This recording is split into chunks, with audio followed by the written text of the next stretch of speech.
Saksakalyan gunarnavasya Vande Guru Sri Charanarabindam.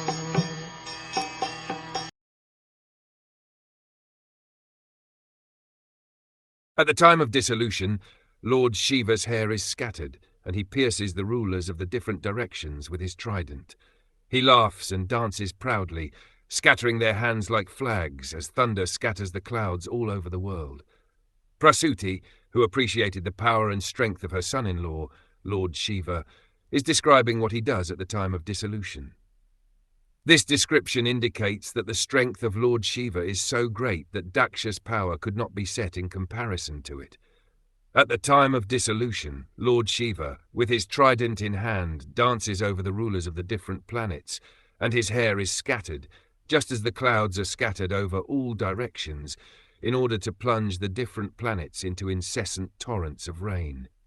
In the last phase of dissolution, all the planets become inundated with water, and that inundation is caused by the dancing of Lord Shiva.